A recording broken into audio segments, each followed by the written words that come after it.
You teach me all my life that the white man is the devil. What the hell is that? Come on, You teach me my whole life that the white man is the devil. Muhammad! Now you tell me it's all right for him to come among us. Fuck you.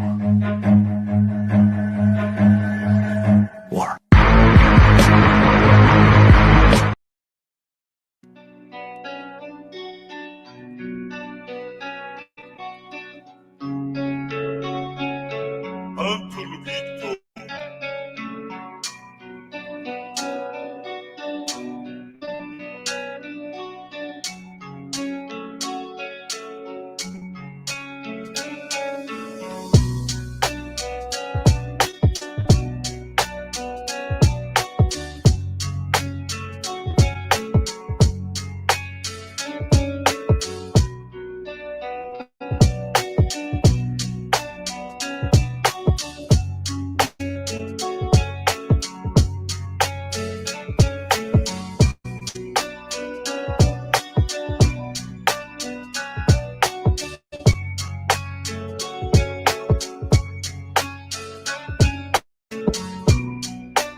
Remember, all I'm offering is the truth, nothing more.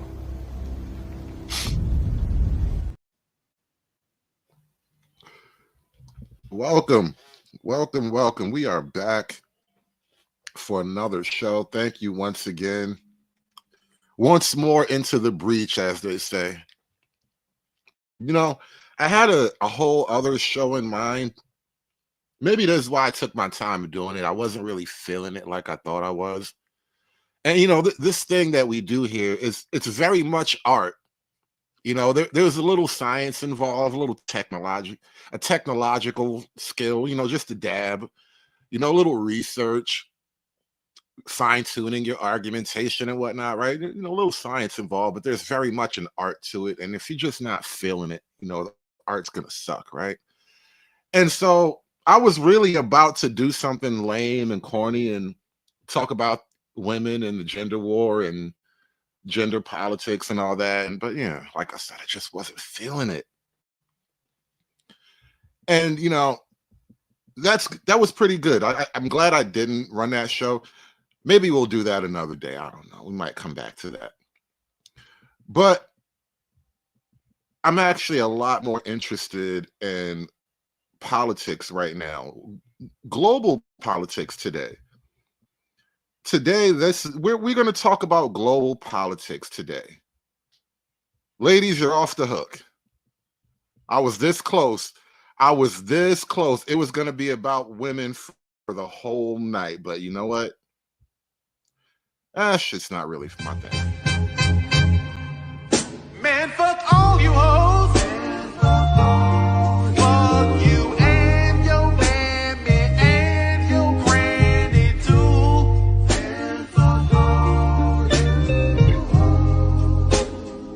I'm sick of this shit. Fuck all you hoes.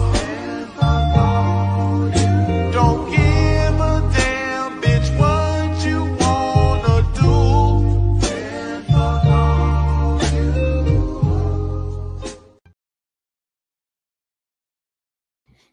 So maybe we'll come back to talking about black women tomorrow or some other day. But for now, the NPC World Order. Since making a number of hotly contested cabinet appointments, President Donald Trump announced on Truth Social earlier today that he would be creating a department of memes and selected a relatively unknown in Josh Towers to head this new department. It will operate within the newly created Department of Government Efficiency, or DOGE, run by Elon Musk. And joining me right now for a CNN exclusive are Elon Musk and new meme czar Josh Towers. Mr. Musk, I'll go to you first. Why does our country need a department of memes? Memes are a very powerful weapon. They've helped get President Trump elected twice now. And as the world gets more and more online, it's integral that our country dominate the meme war. Plus, they're fun. Josh is the new meme czar. What are your qualifications? Thanks, Anderson. Good to be here. I don't think there's a person in this country more qualified for this position than me. I've created some of the world's best-known memes. I made the "When You Nut But She Keeps Sucking" meme, the Galaxy Brain meme, Hide the Pain Harold, Wojak, NPC, and many more. Josh is basically the Da Vinci of memes. His memes are shared tens of millions of times per day, and they have a power I don't think people comprehend. It's in the best interest of the country to seize the memes of production. Josh, so what will your day-to-day look like as meme czar? It will be pretty similar to what I'm doing now, but with greater resources. A lot of scrolling through X, Reddit, and other social media sites. I've already started to work on some tariff-related memes. However, they're classified, so I can't share them with you, but I can assure you they will be devastating. Elon, can you explain to me how memes might help with tariffs and a potential trade war? I've spoken extensively with President Trump about this. Say the president slaps some tariffs on China, like he did recently. At first, Xi may not want to play ball, but then Josh can whip up a meme like the cartoon dog in the burning room, but instead of the dog's head, it's President Xi's face in the burning room saying, everything's fine. Xi will look terrible if President Trump starts posting that stuff and people start reposting it. He'll be forced to come to the negotiating table. Yeah, Anderson. And little known fact, I actually made the Everything's Fine meme. But look, it's similar to the Bud Light situation. Bud Light used Dylan Mulvaney to sell their beer, and the meme backlash was so bad it damaged the company's brand and caused massive financial damage. We'll do that same thing to entire countries. They'll be so screwed there's nothing they can do. And what prevents China from making their own memes? Ha! That's easy, Anderson. Have you ever seen a Chinese meme? Exactly. They're not even in English. They're at least 10 years behind the US, and they just don't have the technology or manpower to compete with us. While we're torching them with the latest and greatest in meme warfare, they'll be cranking out NPC memes calling Trump orange. They're just behind the times. And what will this cost American taxpayers? That's the best part, Anderson. We're giving Josh $70K a year and an unlimited supply of Zyn and energy drinks. We can't afford not to do this. Thank you to both of our guests. After the break, we look into whether or not Joe Biden is still alive.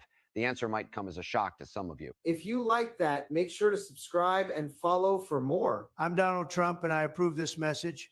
Follow and subscribe to Danny's Perfect Content. Yeah, that came from a guy, Danny Polanchuk, I think his name. You see his name on the screen, Danny Comedy. Freeman's Journal. No, God, no, this was not real. I think YouTube makes you like put warnings in your videos if you're going to use AI images and whatnot. Man, AI is the future of memes are upon us now. And that's really what we're talking about tonight. Not memes per se, but the NPC World Order is terrified of memes. It really is. And memes have there's like two layers to memes at this point. There's your standard 2D picture meme, you know, very much like hieroglyphics on the walls of ancient Egyptian structures or whatever. And then you have a different kind of meme. And it's something like what we just saw now with the AI video. AI allows you to take your memes wherever your mind can go almost. But there's something else happening with memes now too that I kind of been noticing. And I talked about this a couple streams back when we were talking about the white identity movement and how the white identitarians have a very attractive aesthetic. They have a very powerful aesthetic, and they have some nice video memes to go along with that aesthetic as well.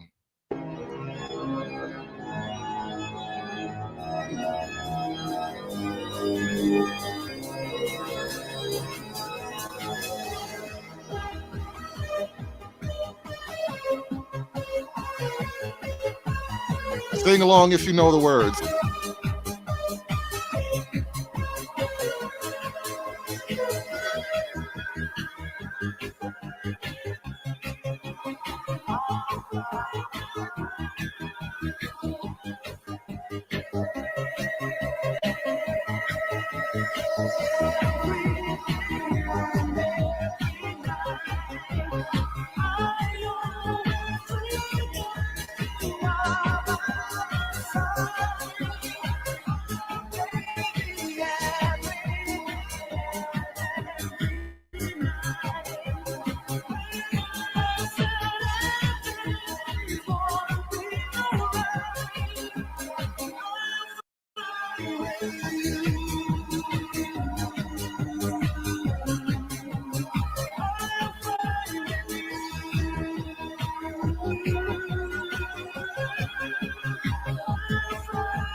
So, like I was saying, they have a very, very attractive online presence. The online right wing is kind of making waves right now, and it's having real world political ramifications. The other day, JD Vance went to Munich and he spoke to the Germans about their lack of shared values, about them no longer holding the traditional Western values that once aligned pretty much most of the great nations. And if you didn't know this, you can go to jail for posting the wrong memes in much of Europe. Not all of Europe, but in much of Europe, you can go to jail for posting memes. And JD Vance, he spoke to that at his speech in Munich, and all the Euro hoes are mad. Let's take a look at JD's little speech, or a piece of it anyway.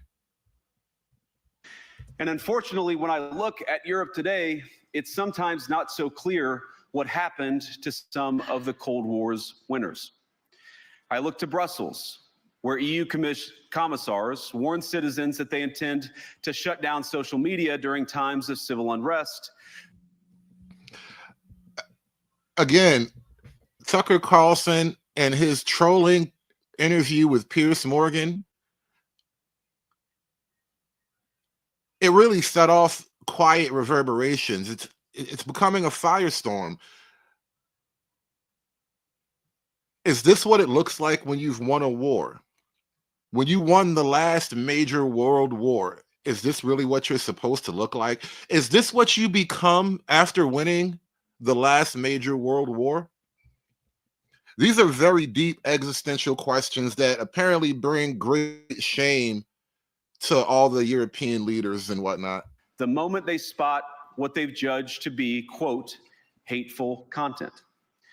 Or to this very country, where police have carried out raids against citizens suspected of posting anti-feminist comments online as part of, quote, combating misogyny on the internet, a day of action.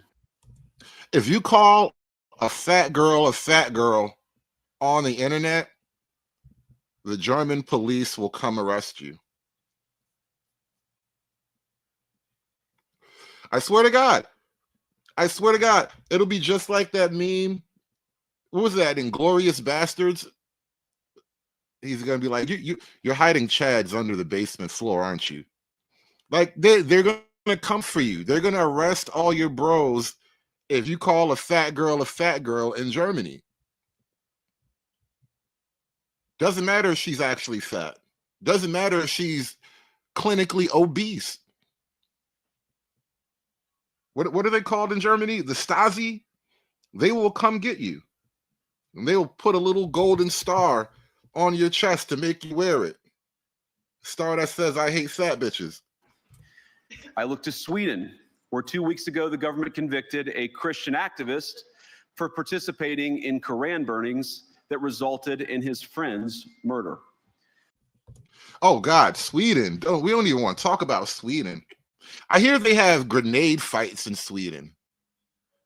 Like the gangs now, like, because, you know, shooting it up is, you know, it's American nigga shit, you know. They're real gangsters in Sweden. They just throw grenades at each other. Yeah, Sweden is like the bombing capital of Europe right now. Look it up. If they're not number one, they're in the top 3. Top 5 dead or alive. And as the judge in his case chillingly noted, Sweden's laws to supposedly protect free expression do not, in fact, grant, and I'm quoting, a free pass to do or say anything without risking offending the group that holds that belief. And perhaps most concerningly, I look to our very dear friends, the United Kingdom, where the backslide away from conscience rights has placed the basic liberties of religious Britons in.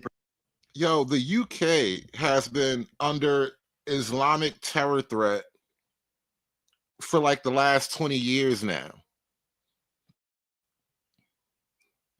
They've made a handful of TV shows and movies about it. Like the UK has just been every other day there's a stabbing, somebody gets ran over with a car. I think they tried to blow up the bridge. The London Bridge was almost about to fall down. Like, you would think they had enough kebab. I don't know if I've ever eaten kebab. I hear it's delicious. Particular in the crosshairs. A little over 2 years ago, the British government charged Adam Smith Connor, a 51-year-old physiotherapist and an Army veteran, with the heinous crime of standing 50 meters from an abortion clinic and silently praying for 3 minutes. Not obstructing anyone, not interacting with anyone, just silently praying on his own. And after British law enforcement spotted him and demanded to know what he was praying for, Adam replied simply, it was on behalf of the unborn son he and his former girlfriend had aborted years before. You know, the UK is an interesting problem going forward. If the UK becomes a public Sharia state, do we go in and like take their nukes? Because you can't have Sharia nukes, right? We all agree that Sharia nukes are a bad thing. We already have like 1 or 2 curry countries with nuclear weapons, and I think the world quietly agreed that if that part of the world, like if India and Pakistan nuke each other, most of us will just turn our heads and look the other way. But we don't want anybody else having nukes, right? That's the caveat. We're willing to sacrifice the Indian subcontinent to nuclear war. People smarter than me long time ago have done the math, and they said, you know what, that whole corner of the world we can kind of just not live with. We can actually just like cut that out like a tumor, right? And so we've decided to let them have nukes, but nobody else gets to have nukes. And so if London goes Islamic, do we let them keep their nukes? That's the question. It's a tough question. Now, the officers were not moved. Adam was found guilty of breaking the government's new buffer zones law, which criminalizes silent prayer and other actions that could influence a person's decision within 200 meters of an abortion facility. He was sentenced to pay thousands of pounds in legal costs to the prosecution. Now, I wish I could say that this was a fluke, a one-off crazy example of a badly written law being enacted against a single person, but no. This last October, just a few months ago, the Scottish government began distributing letters to citizens whose houses lay within so-called safe access zones, warning them that even private prayer within their own homes may amount to breaking the law. Imagine how did it become illegal to pray in England and Scotland? In Great Britain, essentially. Being a Protestant or a Catholic is effectively illegal in Great Britain.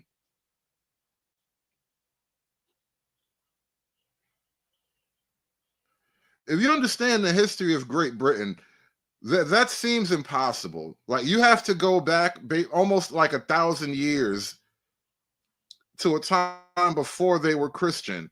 They've been Christian so long, we basically think of them as a Christian nation. They're the reason we're so Christian, you know? Like, now it's illegal, though. It's wild. Naturally, the government urged readers to report any fellow citizen suspected guilty of thought crime. In Britain and across Europe, free speech, I fear, is in retreat.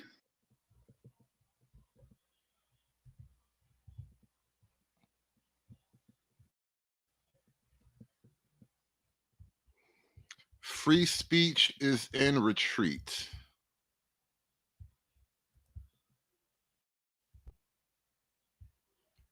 You will go to jail for memes.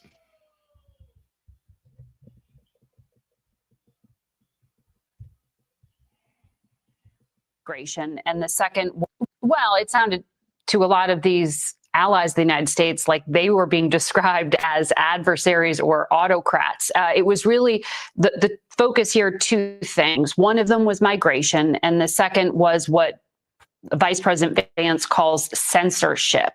He was trying to bring that MAGA message of the enemy within to the global stage.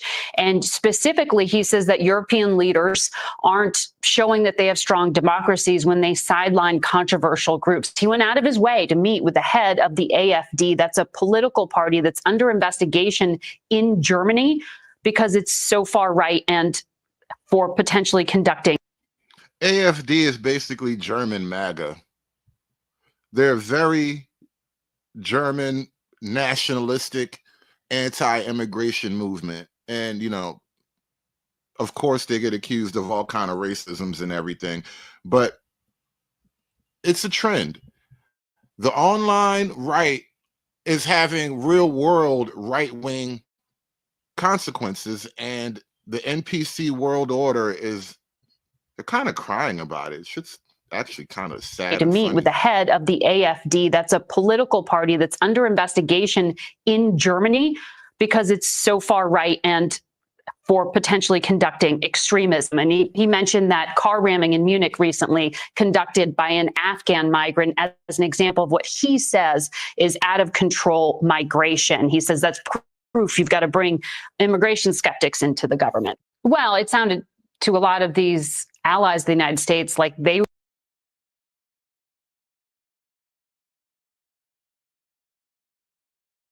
what we heard before. I cannot not comment on the speech we heard by the U.S. Now, this is a German leader responding to J.D. Vance and his finger wagging over free speech and human rights and whatnot.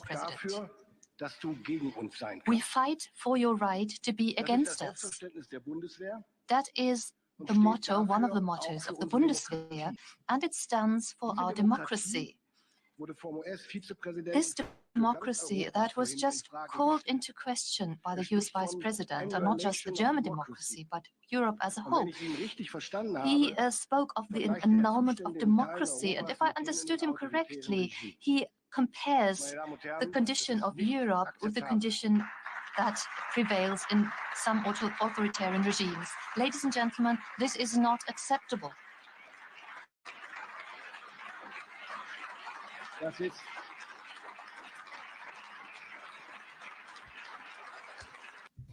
Now, I don't know if you guys caught the irony of it all, because, you know, it's a little translation, little audio issue here, but this is the irony of it right here. J.D. Vance is in Germany accusing the Germans directly of crushing free speech. And this German leader's response is, you can't say that. Those are unacceptable things to say here. Zero self-awareness, bro. Is that a German trait? This is not acceptable. This is not the Europe, not the democracy where I live and where I conduct my election campaign right now. And this is not the democracy that I witness every day in our parliament. In our democracy, every opinion has a voice.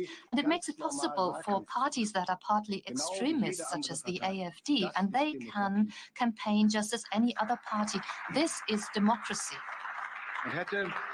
And if the Vice President had the opportunity to switch on his TV set when he arrived yesterday, he would have seen one of those candidates at primetime TV. By the way, we even admit media that spread Russian propaganda, and the representatives of the federal. Oh, snap. Shout out to Carmen. Shout out to Portia in the chat. All the ladies in the chat say ow. Government answer their questions. Nobody is excluded. But democracy does not mean that a vociferous minority will automatically be right, and they cannot decide what truth is. It does not mean that anyone can say anything, and democracy must be able to defend itself against extremists that try to destroy it. I am happy to live in Europe, where this democracy is defended every day against its internal and external enemies.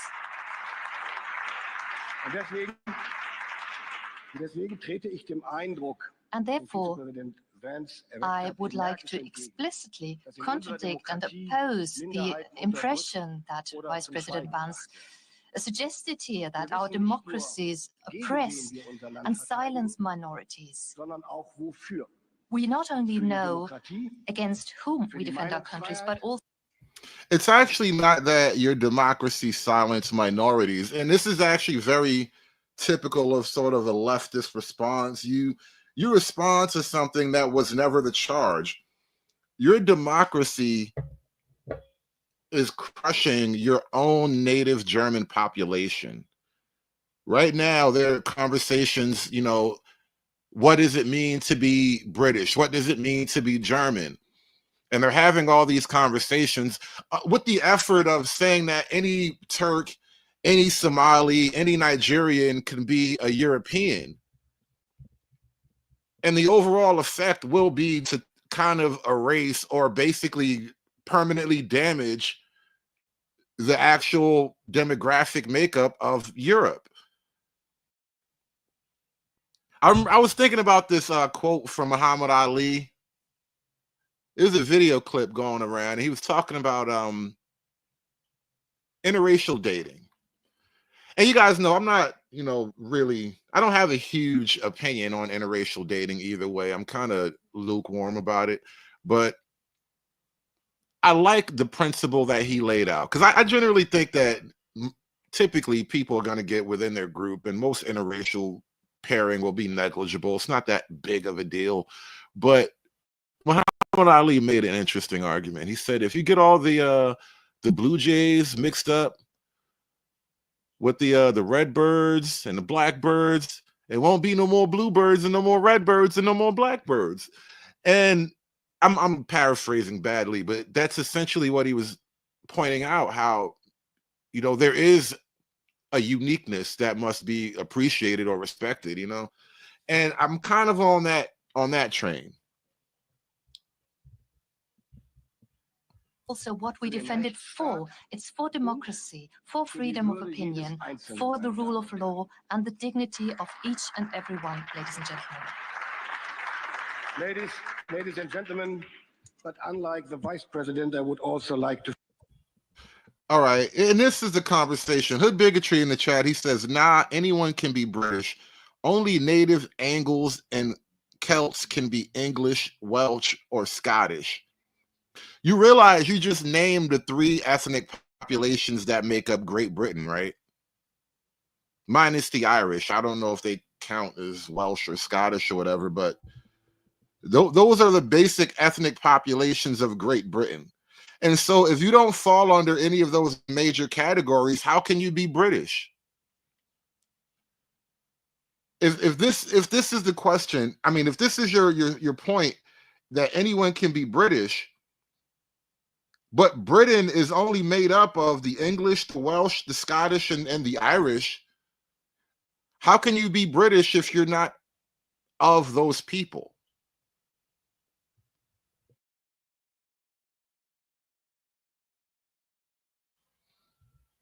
Ethnicity isn't the same as citizenship. It's not. And these ideas are kind of, these 2 points are layered one on top of the other.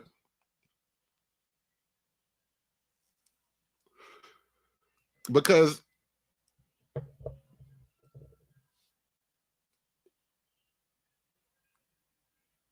nations started out as an ethnic concept, right? Almost every nation in existence starts out as an ethnic concept. After the national borders are established, you know, you may have small populations of competing or other ethnicities that move within those borders, but the nation itself remains an ethnic concept.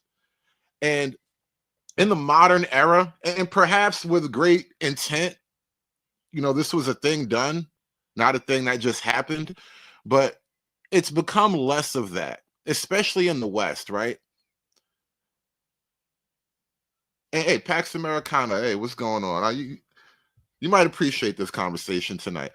But the nation started out, it starts out as an ethnic concept. Like, how do you build a nation without first having an ethnicity that fights to defend its own territory? And so now that we've moved so far beyond that level of scrounging for borders and resources, that we can have well-established national borders and order that goes along with that, do you automatically get to be a claimant to that nation in the same way as the people who were born there if you just moved to that nation? So for example, right, you have a lot of Africans are moving into Ireland right now. And God, watching the Africans move into Ireland makes me fucking hate niggas. Oh my God. Because Ireland ain't do shit to nobody. Ireland, I mean, for all the slave talk that black folk love to wield, Ireland owns a great claim to slavery, and you can't really blame the Irish. Out of all the Europeans, you know, Slavs and the Irish, they get the least amount of blame for oppressing other people, right? The Slavs and the Irish, they ain't never did shit to nobody. They never had the boot off their neck long enough to do shit to anybody. Yet Ireland is full of Africans. Do those Africans become Irish in 40 years, bro? And in 3 generations, are these Africans now Irish?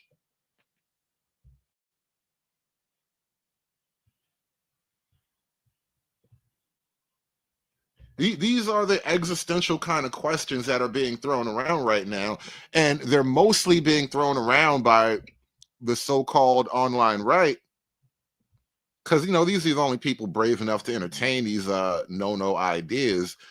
Because if you even look like you might be thinking about these ideas in public, they come down on you. Jewish leaders have warned Australia could be sleepwalking into a Nazi nightmare. Did you hear that? Jewish leaders have... Good evening. Jewish leaders have warned Australia...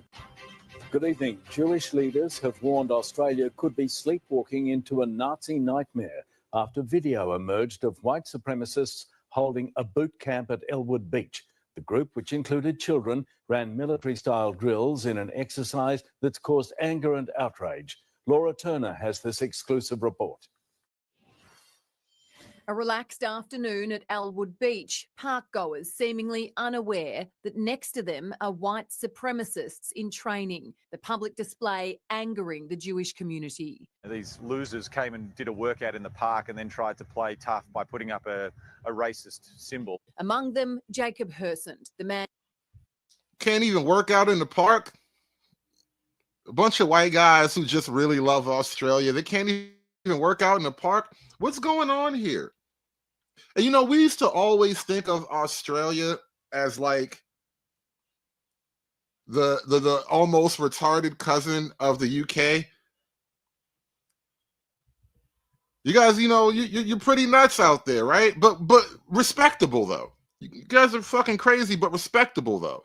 And now you just find out that you're all crazy, and there's less and less to respect now. What the hell happened to Australia? You guys need to just go Mad Max until you come back. Just Mad Max it out until you come back to your senses, bro, because this is not cool. And jailed last year for performing the now illegal Nazi salute. The group, including a male child, performing boxing drills. And when the rain clears, their female supporters join for a chat. These evil men are trying to build a Hitler Youth in the heart of Melbourne.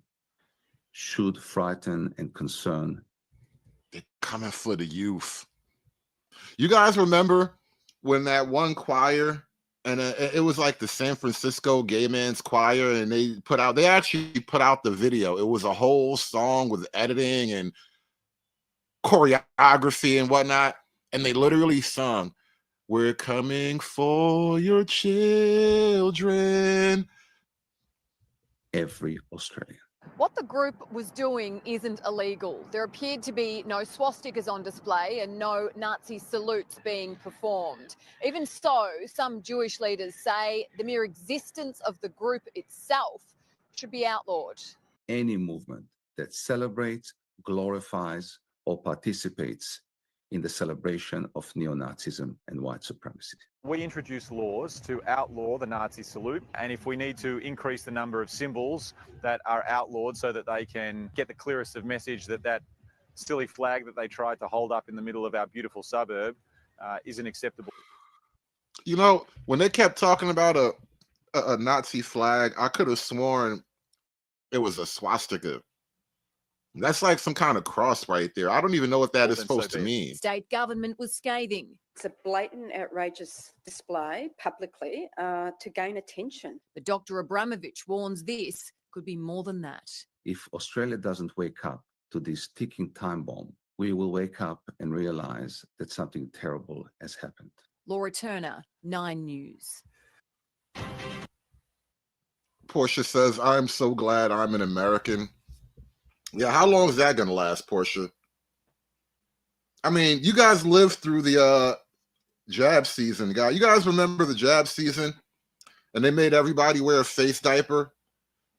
If you didn't wear your face diaper, they wouldn't let you eat in public because it was America. You know what else is happening in America right now? And this is like beyond hilarious, man. I can't believe this is a real thing. I'm not even gonna make, because I'm an adult and I'm trying to be a professional and all that. You know, I want a channel that doesn't get harassed by all the digital goblins out there. So I'm not gonna make all the easy jokes that I could make, but I really should make these jokes. I'm not gonna though. I'm not. Just want to come back again to this visual because it's in real time. This was posted by a professor at Rutgers University on his Facebook page. We have a young girl, 19 years old, who went. Yeah, they're in Congress crying about them. They're in Congress crying about the memes. They noticed the memes on the internet and they said, "Oh, no, we got to shut it down." Now they're in Congress crying about the memes. That's a lot of power. Hey, you get the bag and fumble it, I get the bag and flip it and tumble it. Straight off the lot, 300 cash, and the car came with a blunt in it. Like, imagine the power. Like, how many phone calls do you think it took for this one guy to make it into this chair?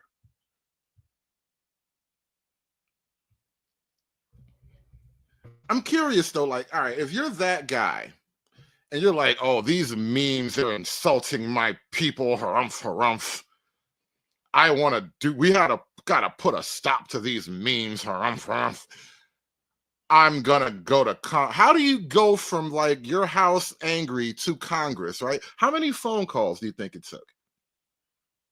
You know how many phone calls it would take for me to wind up in that chair giving testimony about anything? There's probably no amount of phone calls. I could be on the phone forever. I could be on the phone till all the stars burn out and I'd never make it into that chair. But I bet you it took him like 2 phone calls. He called his lawyer and he called his mom, and then he was on a plane. Real shit. I just want to come back again to this visual because it's in real time. This was posted by a professor at Rutgers University on his Facebook page. We have a young girl, 19 years old, who went to Rutgers because she wants to get her degree in food science. This is the guy she's going to have to go and sign up for because right now there is absolutely no price to pay. There's no red line, nothing about someone in a position of responsibility who openly expresses such vile hate, and there's nothing to protect that freshman from pursuing her course. Oh, this young Holy Lander, she just can't study her Holy Land rituals with people making memes like this. He put pictures on paper. How is she supposed to thrive like that? How is she supposed to find a young doctor or lawyer to marry and have babies with? And he got guys just putting pictures on paper and putting them on the internet like that. It's terrible. And Mr. Greenblatt, am I so off base here? Have we been going down the wrong path, worrying about the 118 cases so far of anti-Semitism so far this year? Congressman, you're dead on. I mean, again, I know some people teach courses over the course of 15 weeks. The ADL's been tracking this for over 100 years, and data doesn't lie. And what you pointed out about the definition is exactly correct. This doesn't inhibit the ability of an individual, student, faculty, or otherwise to criticize an Israeli policy, but it does acknowledge, as that definition does, that definition, by the way, that was done in consultation with leading experts from academia and communal organizations. I think that picture is criticizing Israeli policy, but I guess it's all a matter of interpretation, right? It just depends on how you look at things, I guess, right? Who's the judge? And it's used by our embassies around the world to track anti-Semitic incidents.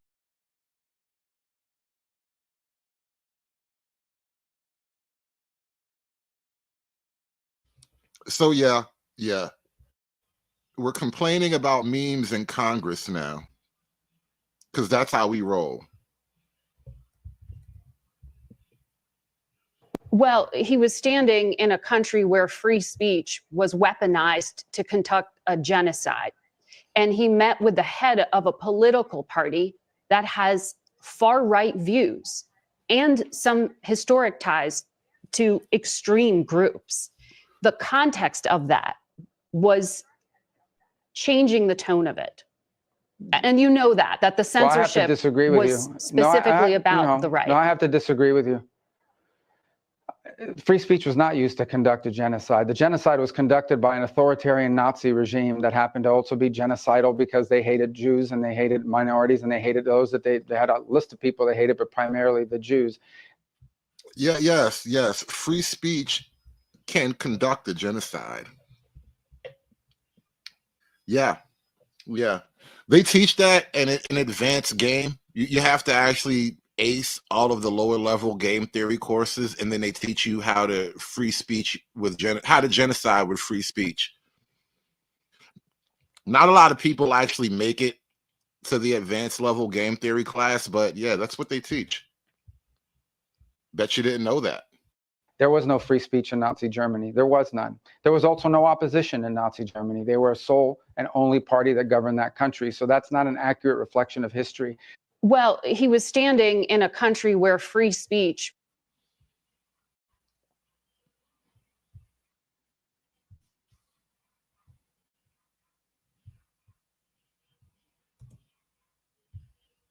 If Germany had only had anti-hate speech laws and had censored the Nazi speech, Hitler would not have risen to power. The Holocaust would not have happened. Some it's all about that. Experts refer to that theory as the Weimar fallacy, referring to the Weimar Republic from 1918 to 1933. And the word fallacy, because it is in fact not true that there was free speech for hate speech, including Nazi speech, during the Weimar Republic. To the contrary, Germany then had multiple laws that restricted hate speech, insulting speech, speech that advocated or might incite violence against various groups, including religious groups, laws against defaming or insulting a. You know what's really funny about this reality? Think about the irony of it, right? You can have hate speech laws and be just like Germany in the 40s, or you can have complete free speech about whatever and be just like Germany in the 30s. Choices, y'all. We gotta have choices, man. Would you rather be Germany in the 30s or Germany in the 40s? Because either way, you're gonna be Germany. It's all about Germany. No matter what, all roads lead to Berlin. So would you rather be Berlin in the 30s or Berlin in the 40s? Because these were two different Berlins. A religion, including the Jewish religion. And all of those laws were very strictly enforced, including by the leading Jewish organization at the time. There was a very large organization, I think it's quite similar in concept to the Anti-Defamation League in the United States. You know what? I gotta adjust that frame. I gotta adjust my time frame a bit. The 30s versus the 20s.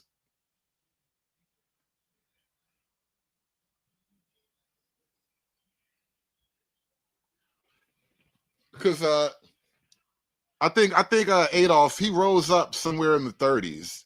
He rose up somewhere in the 30s. So the Roaring 20s in America was like Weimar Republic for Germany, if I'm getting my framing right.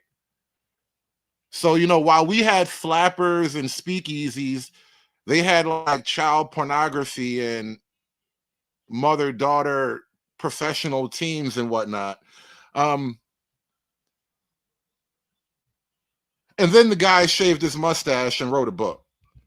That had offices all over Germany and made sure that all of these laws were regularly enforced through both criminal prosecution and civil lawsuits. And many of the leading Nazis were repeatedly prosecuted and convicted and even served prison times. There were court orders suppressing the publication of various Nazi newspapers. Pamphlets that were anti-Semitic were punished and were suppressed. Hitler himself was actually banned from public speaking for several years. We obviously know that despite the speech suppression, the punishment of speech, it was hardly effective in preventing the rise of Nazism. To the contrary, you know, what she's trying to tell you is that during the Weimar time, it actually wasn't very free speech. You could do all that other rainbow stuff, but you couldn't do right-wing stuff, right? So they heavily suppressed the right wing during the Weimar years, and you couldn't stop them. You couldn't stop him. Once he shaved the corners off his mustache, he was too aerodynamic. You couldn't stop him. He was just it was going to happen. the Nazis themselves, as well as many historians, believe that the net impact of those laws censoring Nazi speech was to amplify their message, to give them attention that they otherwise would never have received, and to gain sympathy that they otherwise never would have received. This is a common phenomenon that provocateurs to this day seek to take advantage of, the so-called forbidden fruits phenomenon, that people become more interested in an idea or an expression when it gets the publicity of being subject to censorship. Yeah, the more you punish the right wing, the more credibility you give the right wing. The more you hate me, the more lovable I become. Isn't that weird? I know, right?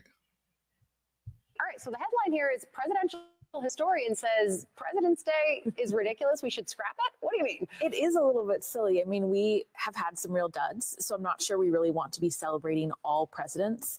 And the tradition actually comes. Now that Trump's the president, she doesn't want to celebrate President's Day anymore. Oh, the bitterness. All the bitterness. Hoes mad, hoes mad, hoes mad, hoes mad, hoes mad, hoes mad. This is about targeting women of color in the United States of America. Don't tell me, because I didn't get a single apology. Time has expired. My life was threatened. Thank you. Hoes mad, hoes mad, hoes mad, hoes mad, hoes mad, hoes mad, hoes mad.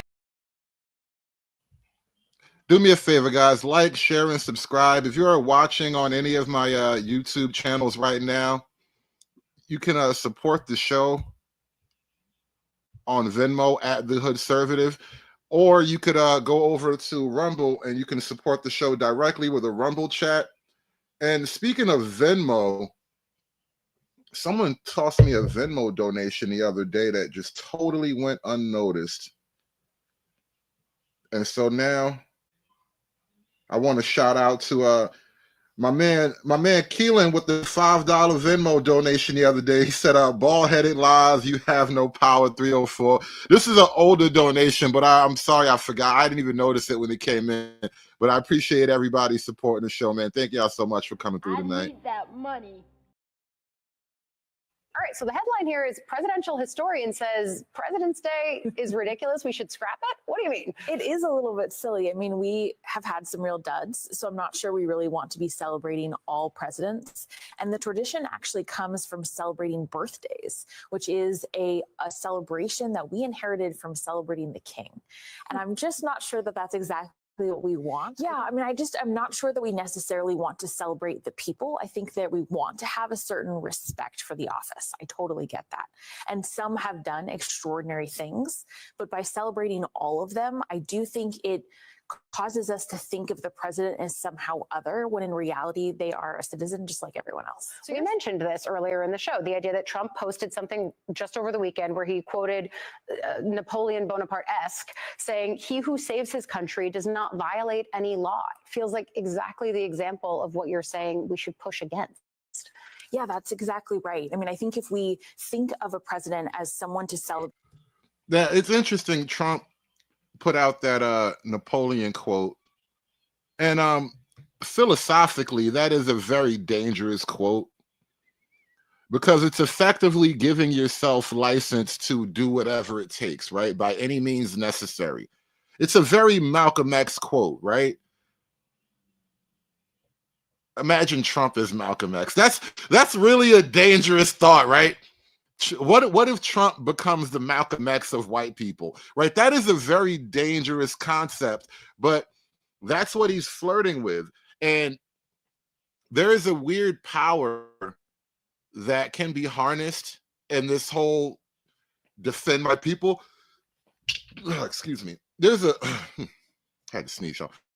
But there's a weird power in this whole defend my people concept that can be harnessed by anybody, by any man, for any people, right? But Trump as the Malcolm X of white people, right? That's kind of a tough thing to swallow, because it's like the no-go zone. It's the red zone of global politics, right? But on the one hand, you have Trump wanting to he's not trying to save white people per se. He's not really doing that. I'm putting a lot of projection on him right now, but that's what he's kind of projecting, and that's what a lot of people are seeing.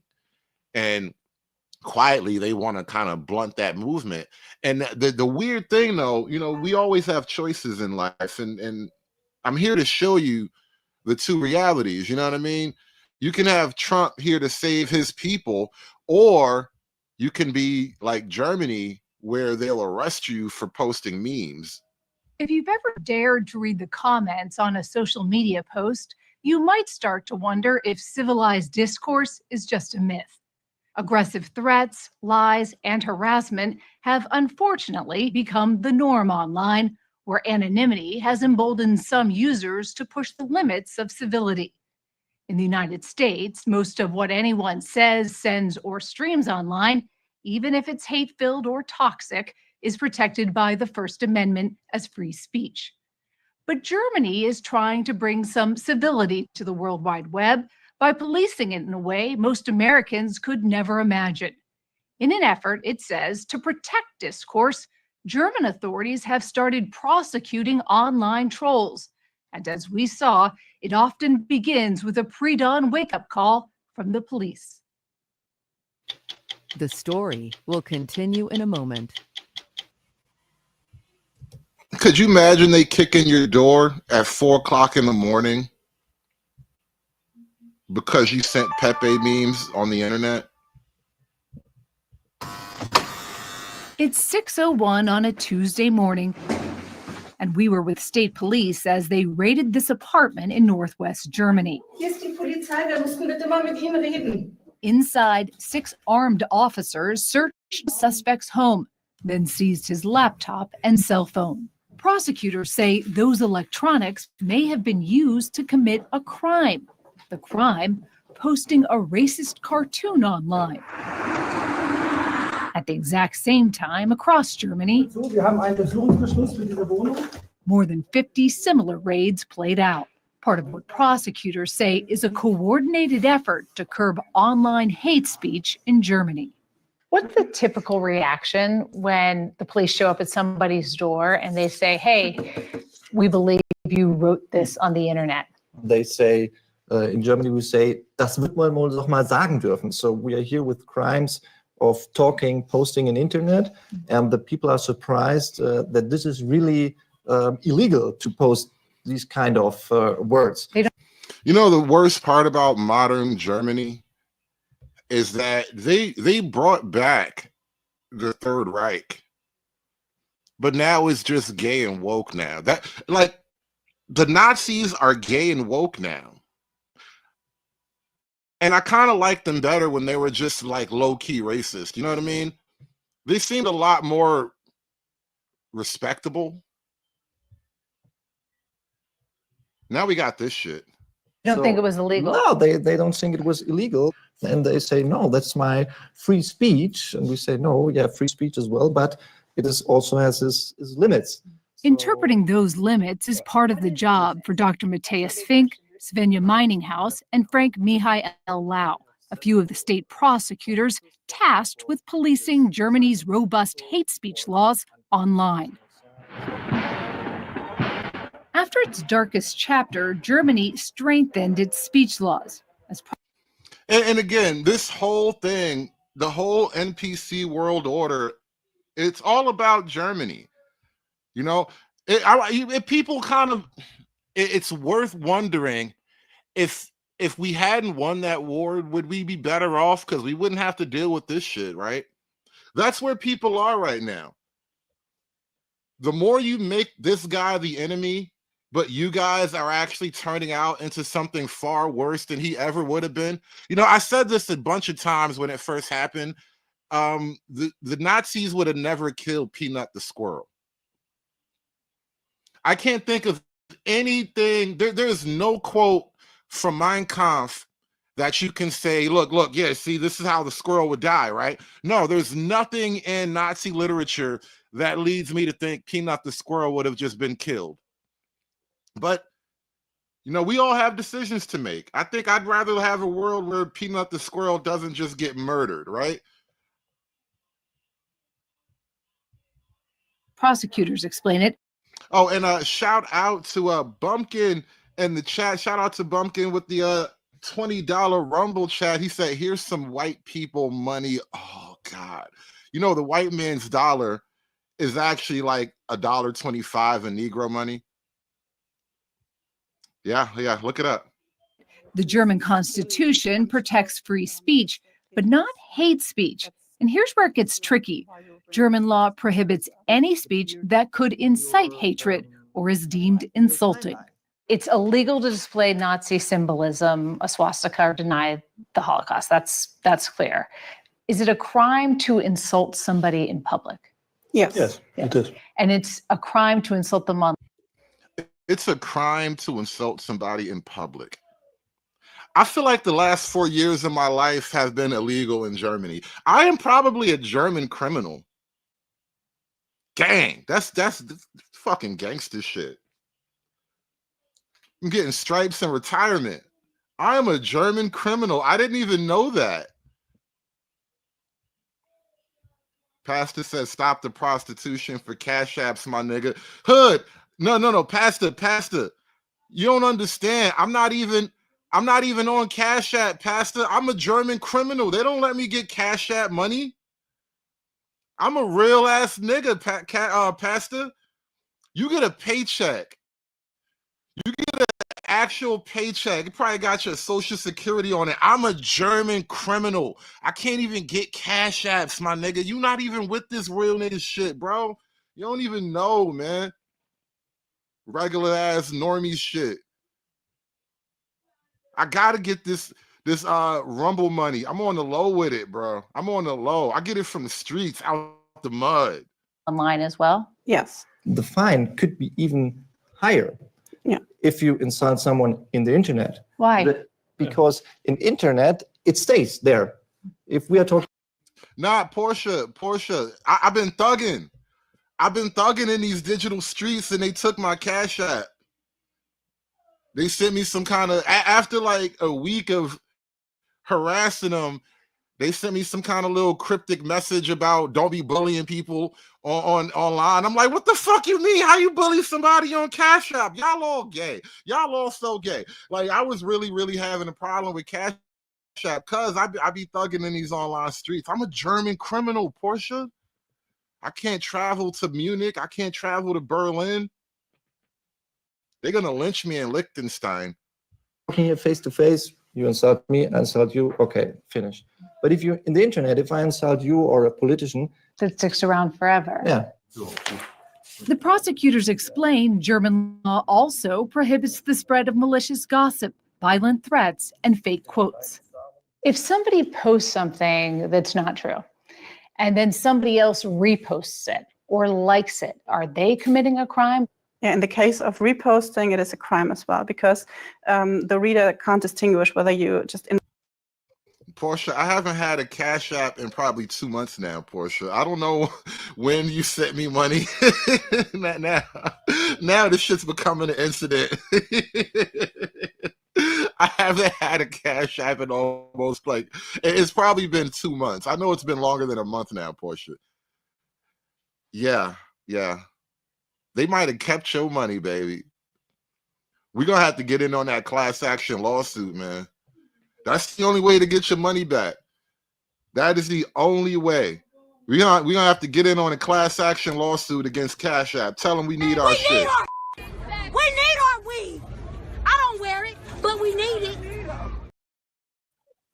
Invented this or just reposted it. That's the same for us. The punishment for breaking hate speech laws can include jail time for repeat offenders. But in most cases, a judge levies a stiff fine and sometimes keeps their devices. How do people react when you take their phones from them? They are shocked. It's a kind of punishment if you lose your smartphone. Yo, Portia, that's fucked up. That's fucked up, Portia. They be dead ass pocketing your $10. And you should have known, right? Because I try to shout out, any support I get. And I haven't been shouting you out at all, right? And you say you give me $10 every time I come on. That's crazy. I'm telling you, Cash App, man. They called me a bully. They said I'm a criminal. Look at these motherfuckers.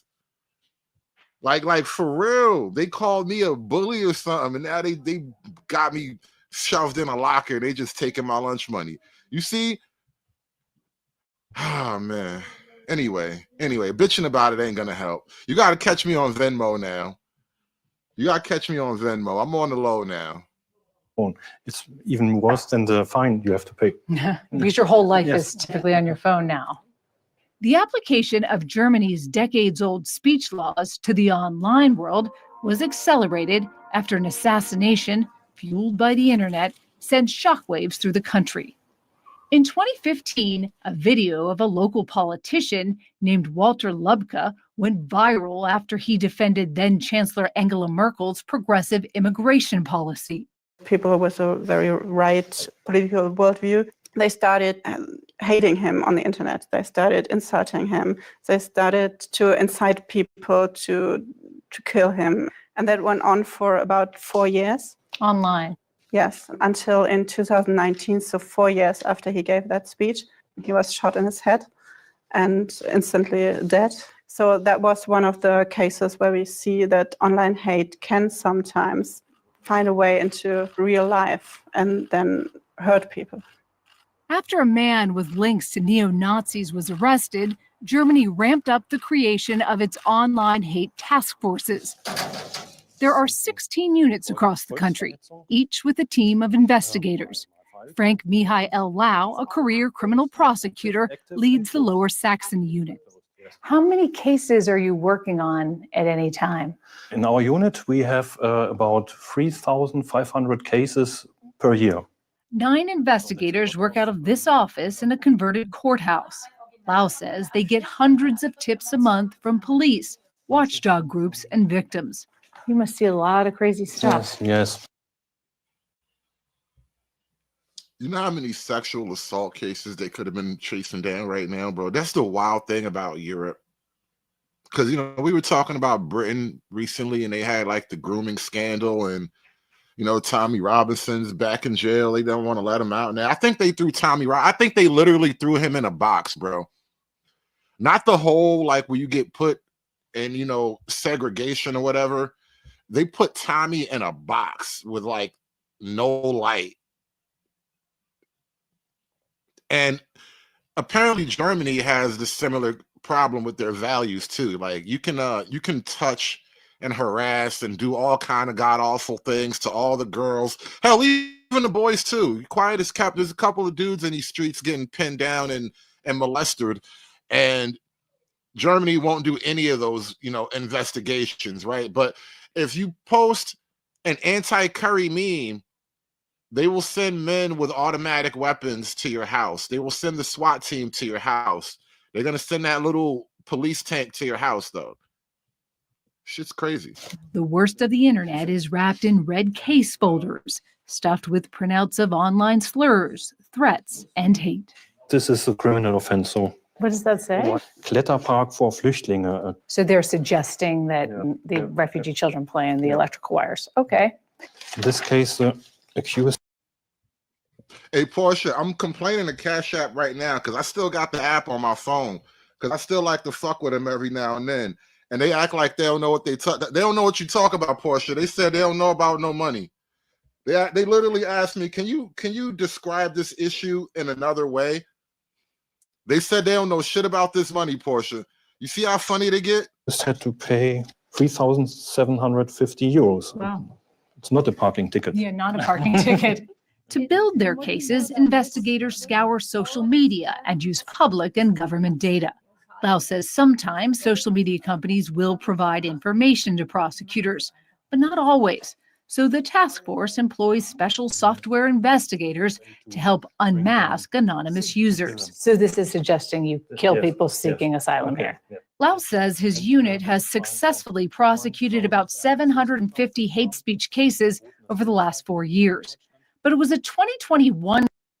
Hold up, that looked like some high quality Nazi box right there. Remember, this was a while back, but we did a whole bit about Nazi box. I think SKC was there. This was years and years ago, but we did this whole bit about acquiring some Nazi box, right? Because it's a dream that I still have the dream. But she looks like some hot Nazi box. Like, Jesus Christ. God damn. 1,000 years in that shit. 1,000 years in that shit. I swear to God. I swear to God. I'm not coming back until the corners of my mustache stop growing. And you'll go to jail in Germany if you post pictures of hot Nazi box. Oh, my God. This is such a crime. It's a crime that this is a crime.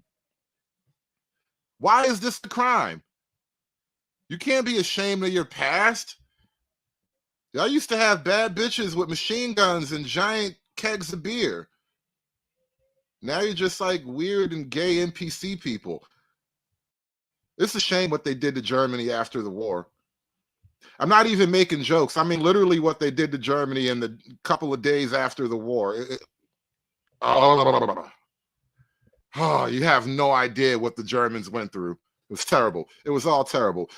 Shout out to SKC. He says that it wouldn't allow me to send you cash apps. They just blocked the payments. Never lost anything, though. But of course, there's Rumble. Shout out to SKC with the $5 Rumble chat. Appreciate you guys hanging in there with me. They doing me dirty out here in these digital streets, man. I need that money. But damn, that Nazi box though, ooh, go to jail for that shit. Speech cases over the last 4 years. But it was a 2021 case involving a local politician named Andy Grote that captured the country's attention. Grote complained about a tweet that called him a Pimmel, a German word for the male anatomy. That triggered a police raid. Did I just get clipped on the YouTube side? Yeah, I'm noticing the chatter in the comment section. All right, well, it'll come back up in a minute. It'll come back up in a minute. Bro, that was some powerful Nazi box, right? Listen, man. 1,000 years, I'm trying to tell you. 1,000 years. Worth every minute. God damn it. Worth every minute. But you know what? Because YouTube tripping on the 60 minutes clip, we're going to give everybody a chance to get settled in. We're going to drop the 60 minutes clip because, you know, I'm already a German criminal. I don't want to be a YouTube criminal. I'm trying to fly low on YouTube. I got a plan. I'm trying to see if I can come back and make some money on YouTube still. I got goals and shit. I want to share this with y'all. This is fucking hilarious though. This is a little bit non sequitur, but kind of on point. It's still on theme. Whiteness invades my life and my mind, like my world. I think deep down, a lot of people of color are scared of, afraid of white people. Honestly, they're afraid of. They're not really understood. I guess because I honestly can say I look at white people and I think sometimes that I'm like, you're way too different from me. I can't like really gauge, you know, how you're thinking, you know, how you move. And so sometimes I get intimidated because like it's like a space of unknownness with them. I'm angry at white people most of the time.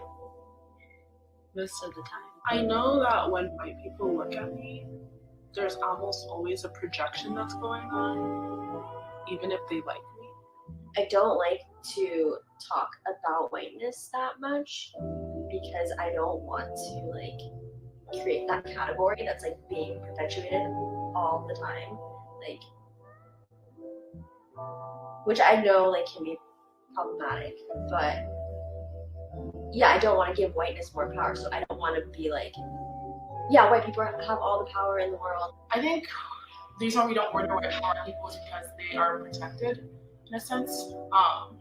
No one wants to harm the innocent looking white girl, or no one wants to harm, even if they're in a context where they're angry and being as violent as the same person of color who's doing the same thing that they are, they're seen as more innocent. I'm not gonna harm a white person, I'm not gonna murder a white person because I'm scared. The closer to whiteness you are, the safer you become. Part of my thinking though is also, why don't we kill more white people, is because it's not going to solve any issues. It's not going to solve the root of the issue.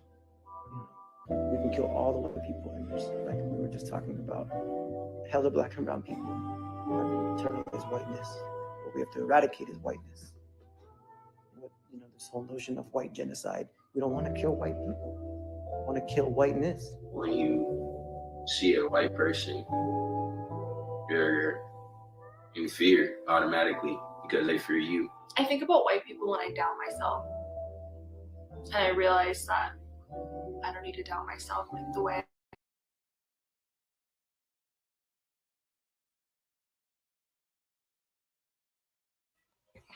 Yeah, that was deep, wasn't it? That was deep. They think about white people a lot.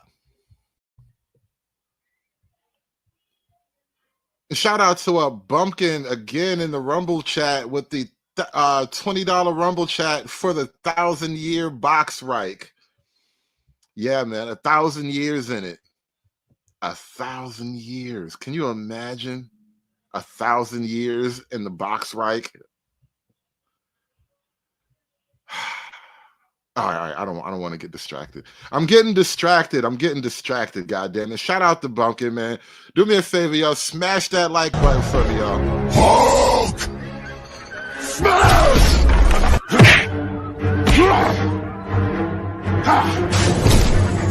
Smash you! Yeah! make Hulk angry. You not like Hulk angry. Hulk no like fighting girls. All right, shout out to everybody still following on YouTube. You guys should be back now. 60 Minutes, they don't like me sharing their full show, you know. And it's silly of me to think I can just run the whole thing like that. You know, I had to stop it like every minute or so to really get it through the algorithm gate. But anyway, moving on. I think the Democrats are basically cynically toying with partnering with this so-called anti-racist movement, and that is going to back whites against the wall and cause them to start seeing things racially in a way that they haven't in more than a generation, and that the net result of those two phenomena is that we are going to be headed to a conflict that nobody knows the way out of. And what's more, unlike our first Civil War, there's not even a geographic description of a solution. Right? I'm not sure about that, though, because you have quite a lot of whites that are no longer interested or exhausted in their own identity who are not going to be taking up that war. So it gets a lot more complicated than white versus black. I agree it's more complicated, but do you see a way that it ends acceptably? I mean, you have a well-armed rural white population that is now correctly understanding that it is being targeted by a mob that claims it's guilty of all sorts of things that it actually isn't guilty of yet.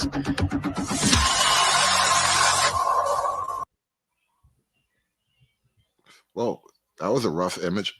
Emmanuel, you know what? Thanks for the reminder. I just retweeted the stream out on Twitter. So guys, remember to follow me on Twitter. We have fun. Now, I want to share one final thing with you guys, and then I guess we'll maybe we'll have a little pen or something. But I want to share this final clip with you guys. So, you know, I kind of follow the online right-wing stuff, you know, the alleged racist and whatnot. And a term has been making its way into the mainstream now. I've heard people on mainstream news platforms use this term of woke right. And it's a way to kind of freeze and isolate the far right, the furthest right-wing elements of this new right-wing online movement. And now I have a new term that we like to introduce to people. It's not just the woke right, but the NPC right. They're calling right-wing people NPC now. And you can trust them because it's from the New York Times. That's how you know it's all 100% accurate and real. A few years back, the online right became enamored of a new epithet for liberals. NPC. Yeah, Ezra Klein from the New York Times. Yeah, he understands right-wing culture, so he's going to give it to you exactly accurate. Short for Non-player character? Non-playable character. Non-player character. What, you don't know about this? Do I get to tell you the NPC meme? Yes. This is the most important meme of our lifetime. The term was lifted from video games, where an NPC refers to the computer-controlled characters that populate the game while you, the live player, make actual decisions. NPCs don't have minds of their own. They don't have agency. They're automatons. You might have seen these memes. Featureless gray faces, sometimes surrounded by liberal icons. Elon Musk loved posting them. Liberals in this story thought what they were allowed to think, said what they were allowed to say. And once you identify it, it's like the Matrix. Like you see Agent Smith everywhere. Believe all women. Refugees welcome. I anticipate that's going to be the new NPC download.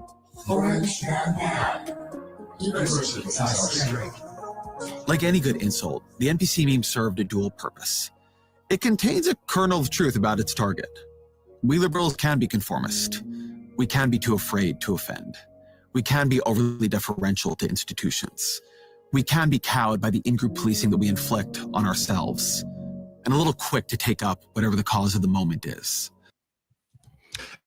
And so, ever since the election, I've been pointing out how the left wing has been incapable of properly diagnosing themselves and addressing their weaknesses and their shortcomings. And this appears to be a solid attempt, right? Appears to be. But it's a thinly veiled subterfuge. It's really not about fixing the left at all.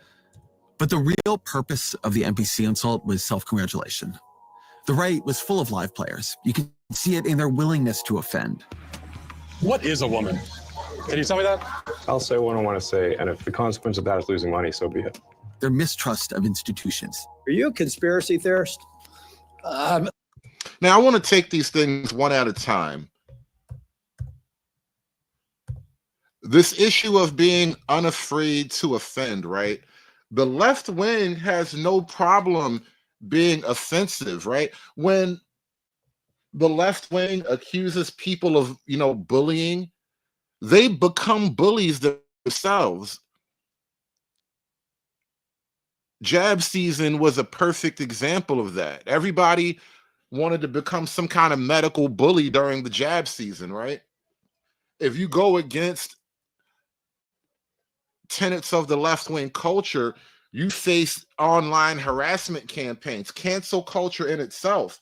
So as much as they accuse the right of being intentionally offensive and bullies, you guys are all the same things. You just have your own goals. Right was full of live players. You could see it in their willingness to offend. What is a woman? Can you tell me that? I'll say what I want to say, and if the consequence of that is losing money, so be it. Their mistrust of institutions. Are you a conspiracy theorist?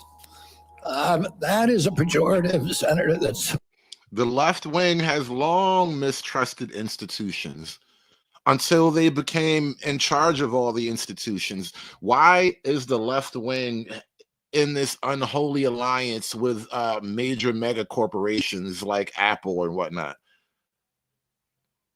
One thing that cracked me up about the Super Bowl, you have Kendrick Lamar, who's a corporate sponsored millionaire, at the biggest corporate sports event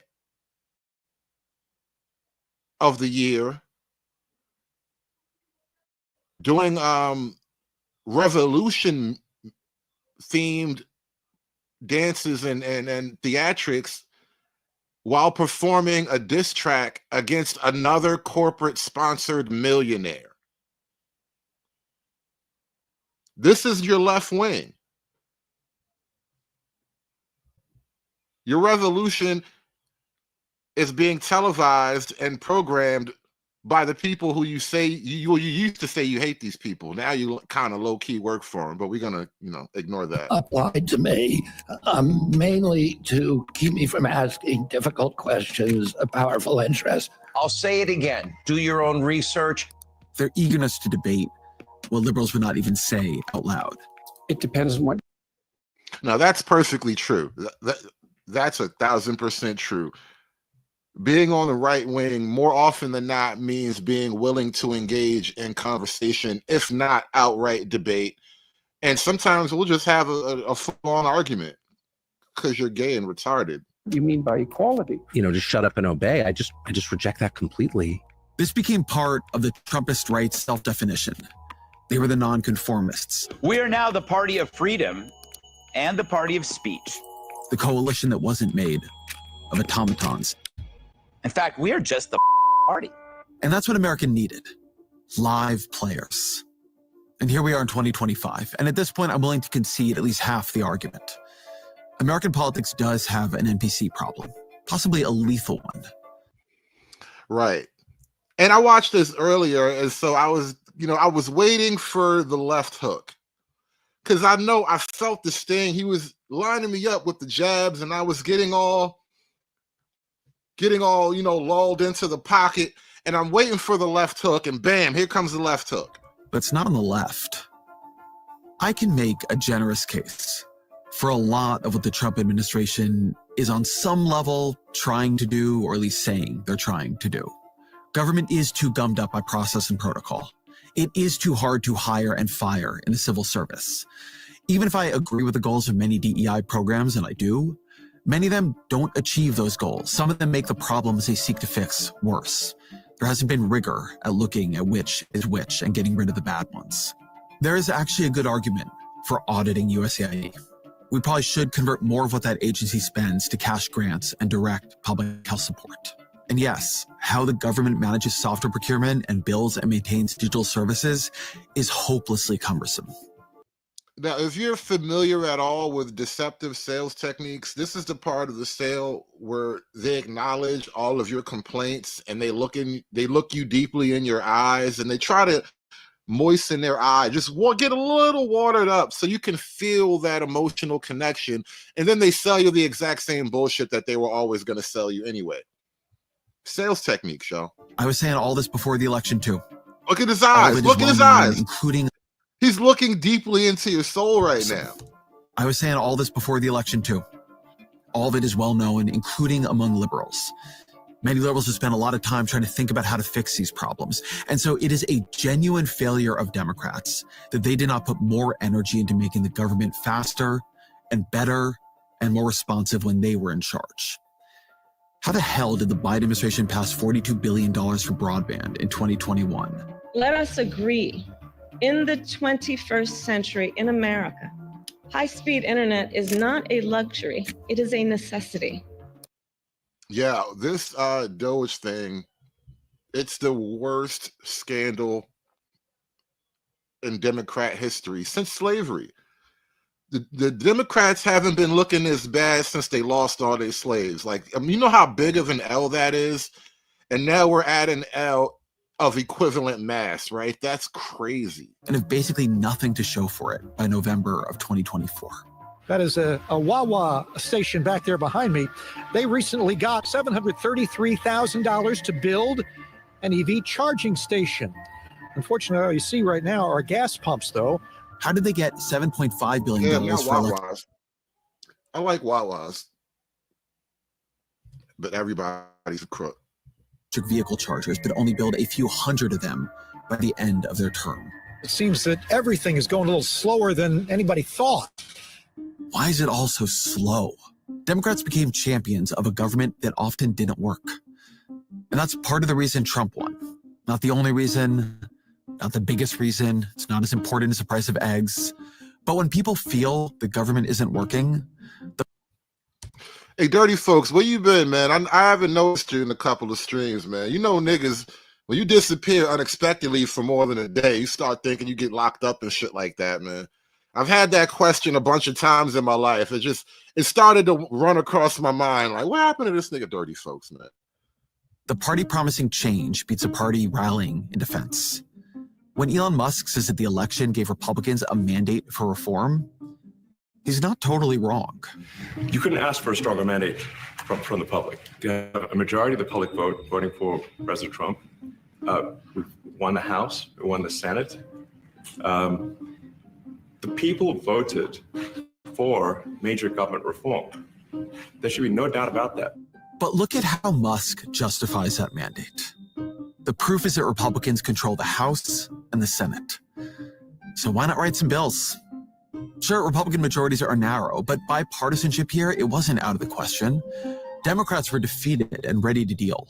Their own voters wanted them to deal. A January poll by CBS and YouGov found that 54% of Democrats wanted their congressional representatives to work with the Trump administration. Why should Republicans work with Democrats at all from this position? You do what you have to when you have to, and they just don't have to. And that's just simply from like a practical strategic point, but on a deeper ideological point, now is the time to actually crush them even more. And this is the thing that has long been the criticism of the Republicans. Like, you guys are ineffective at wielding power.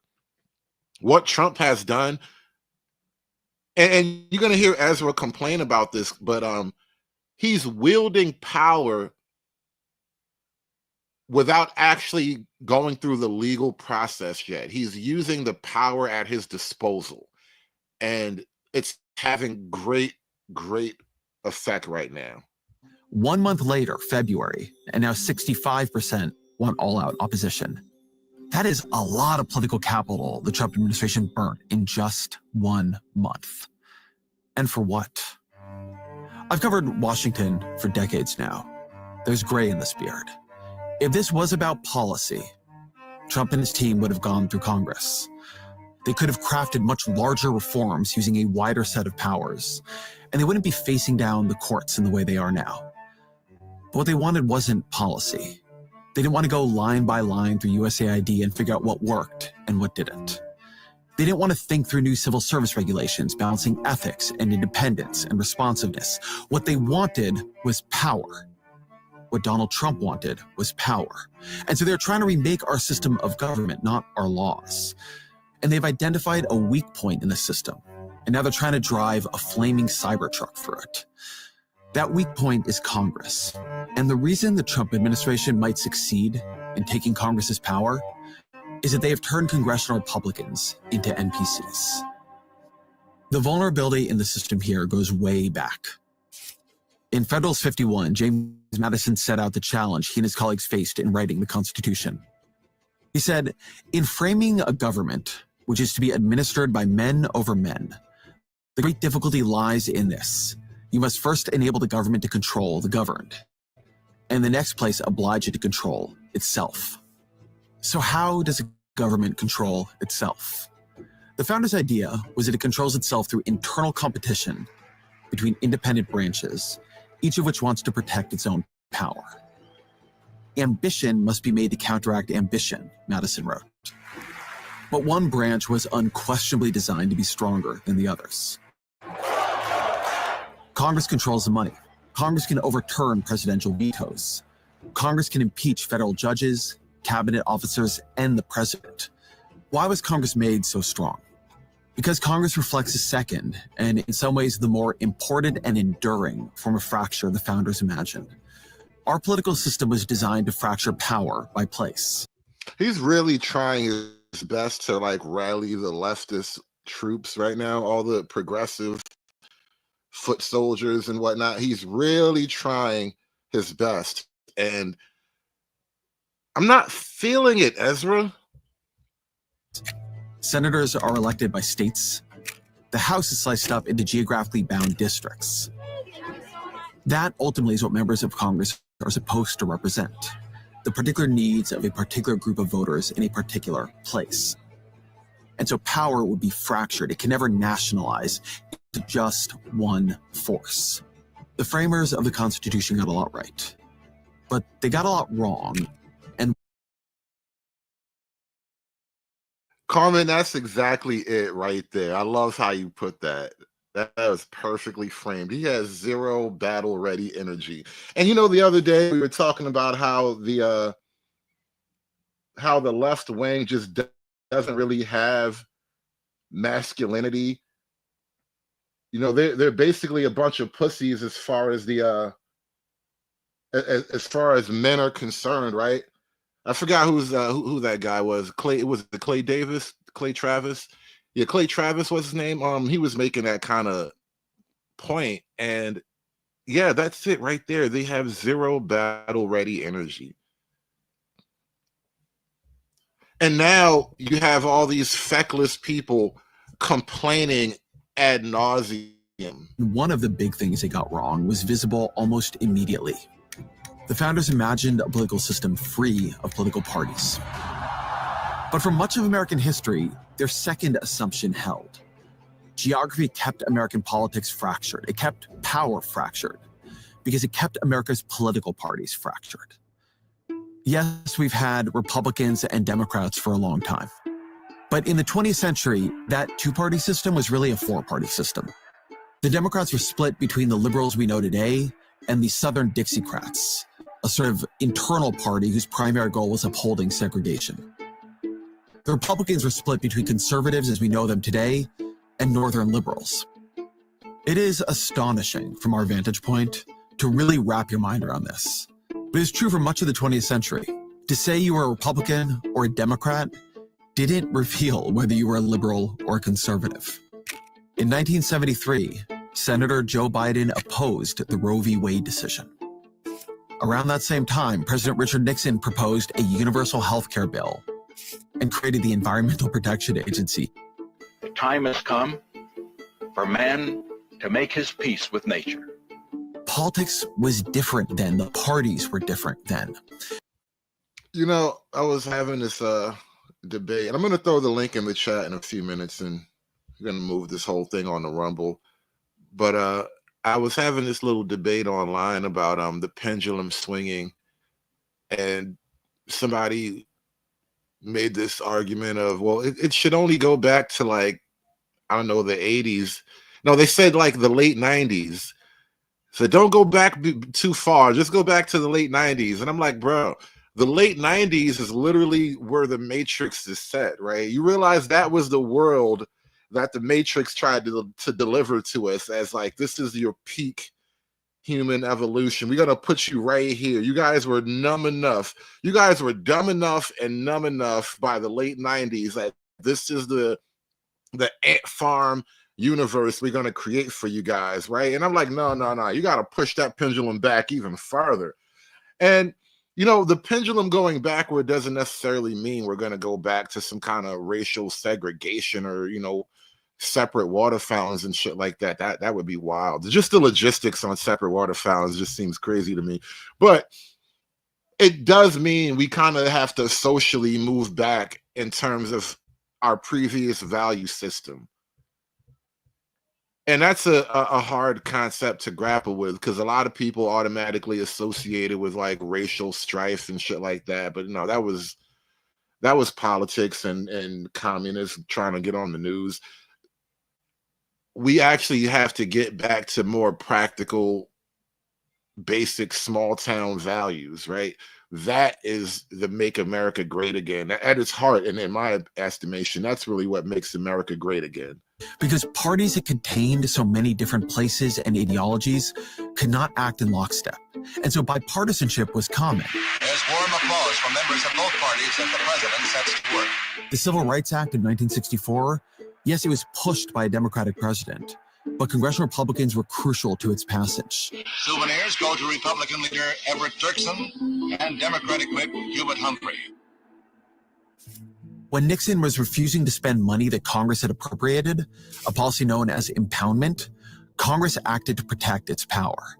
Republicans and Democrats alike. The Congressional Budget and Impoundment Control Act of 1974 passed the House with only 6 no votes, only 6.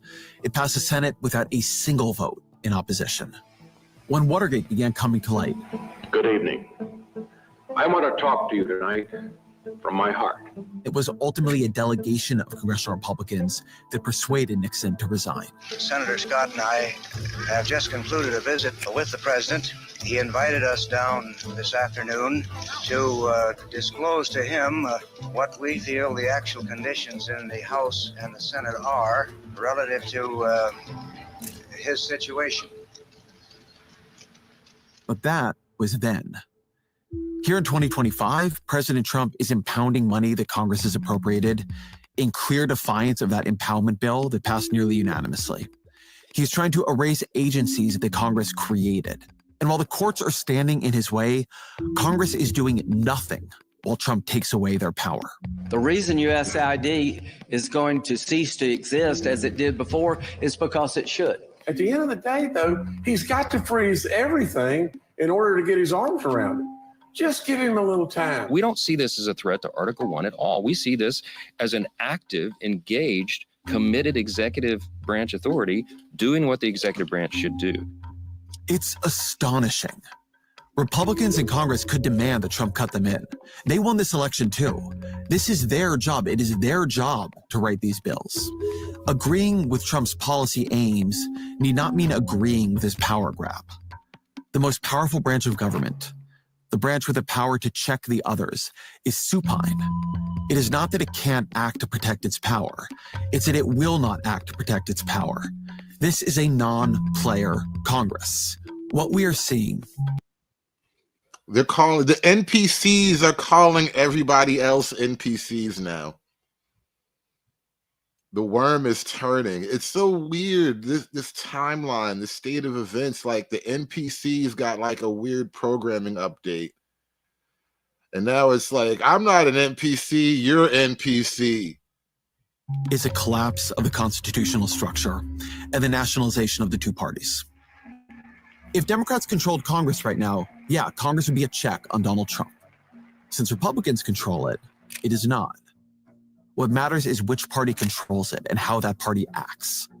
It is parties that now compete with each other, not branches. Parties are institutions. They can be more or less responsible. They can themselves be a check on abuses, even on their own side.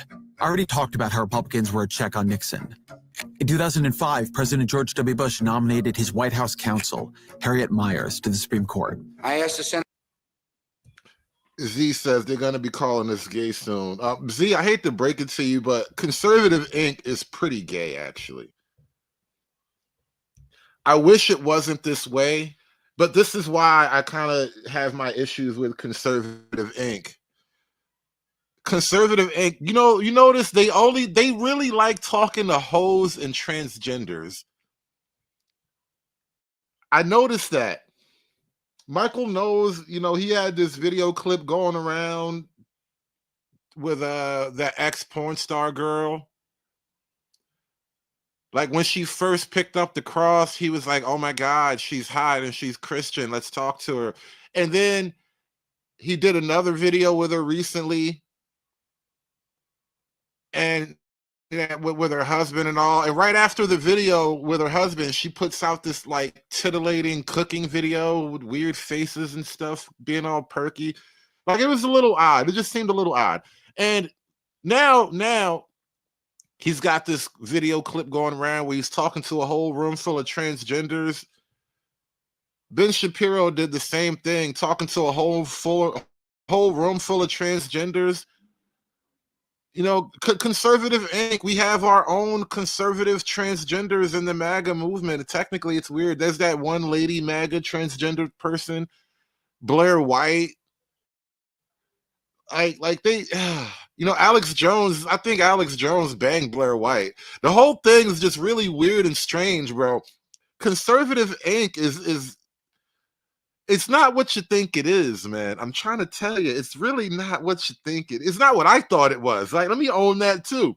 It's not what you think it is, but yeah. Conservative Inc. is kind of gay. To review her qualifications thoroughly and fairly, and to vote on her nomination promptly. And she had to withdraw because the Republican-controlled Senate found her unqualified and ideologically unreliable. The fact that Bush wanted her on the court, that wasn't enough. Portia, you got to get over on X, on Twitter. If you really want to get like pass stuff to me that way, Twitter is the best way to do it. It's more likely I'll respond to you and I'll see what you want to show to me. But yeah, find me on Twitter. Everybody can find me easily on Twitter. I'm the Hoodservative. Pretty sure there's only one of me. Congressional Republicans had their own views. In 2009, President Barack Obama nominated Tom Daschle to lead the Department of Health and Human Services. Tom Daschle is one of America's foremost healthcare experts. Only to see Daschle withdraw. Daschle, who was a former majority leader of the U.S. Senate, was found to owe back taxes. And he thought his own nomination might fail to make it through a Senate filled with his former colleagues. But this Republican Party is no check on Trump. That's been the message of Trump's nominations. RFK Jr., Tulsi Gabbard, Kash Patel, Pete Hegseth. These were tests. Senate Republicans know these nominees are unqualified. You could see it in the hearings. Again, let's make it very clear for everyone here today. As Secretary of Defense, will you support women continuing to have the opportunity to serve in combat roles? As the leader of the intelligence community, how would you think you would be received based on some of these past actions to support or even to pardon Edward Snowden? I'm a doc. Convince me that you will become the public health advocate, but not just churn old information so that there's never a conclusion. Senate Republicans don't want to vote for these nominees. Not one of them got into politics to confirm Robert F. Kennedy Jr., who ran for president in 2023, 2 years ago, as a pro-choice Democrat, as Secretary of Health and Human Services. Yeah, that's the weird thing about the right wing at this point. And this is why I kind of like to entertain the farther right ideas, because mainstream The mainstream right wing is like, Democrats in the 80s or something. And I don't know if that's the right wing I want to be. But Trump knows what he's doing. You force people into submission early, and soon it becomes a habit. Congressional Republicans have their reasons for bowing to him. Washington is aflame with talk of the primary challenges that Elon Musk will fund against any Republican who makes trouble for Trump. All of them fear that Trump will personally weigh in against them in a primary. What an unbelievably strange life. To rise as far as they have in politics, to wield as much power as they could, and to be as afraid as they are. The NPC critique got something right. There are real dangers to conformity. Political parties, even presidential administrations, are stronger when they can hear contrary voices. Musk using his billions to scare congressional Republicans into supporting everything Trump does. Yeah, it makes Trump look stronger now. It might make him and the country a whole lot weaker later if those same nominees fail and he is blamed for the disaster. Or if the Treasury payment system breaks and he is blamed for the chaos. In the short term, having unanimity makes you look strong. In the long term, success is what makes you strong. It would be good right now. Good for their party, good for the country. If Republicans displayed the values they once claimed to prize. Yeah, I don't think we should listen to you guys about values and stuff. Imagine just winning 2 months ago and now the losers are like, this is how you guys can really be effective. Nah, I don't think so. A willingness to offend their own side. A mistrust of institutional authority. An eagerness to debate the questions that those in power do not wish to see debated. But we are seeing none of that. This is the NPC problem we actually face. A non-player Congress driven by Republicans who serve Trump's ambitions first. Congressional Republicans who have gone quiet. We are left relying on the courts, and yeah, that may work. But this is not the system working. It's a system failing. Relying on the courts is literally a part of the system. What's wrong with this guy? And he works for the New York Times. I feel like this is like that old salsa commercial where the guy pulls out that one salsa from New York City and all the other cowboys are like, New York City? Like, God, he works for the New York Times. Jesus Lord, what the hell? The NPC Congress. Now the NPCs are calling everybody else an NPC. And this is the part of the show where I've dropped the link in the chat. We already got one guest queued up in the back. I see you back there, Dirty. Give me 1 minute. And actually, I might just hurry up and then you and I rock out for a minute. But if you haven't hit that link now, now's the time to run over to Rumble. I'm closing the YouTube portion of the show. We're going to have this panel. The panel is almost always Rumble exclusive. That's why you got to go to Rumble, because some stuff is just from Rumble. So we up out of here, y'all. We're going to shut this one down. We're going over to Rumble, and we're going to have a panel. The link was in the chat. If you haven't hit the link yet, tough. It's done. It's done. It's done. It's done. It's done. It's done.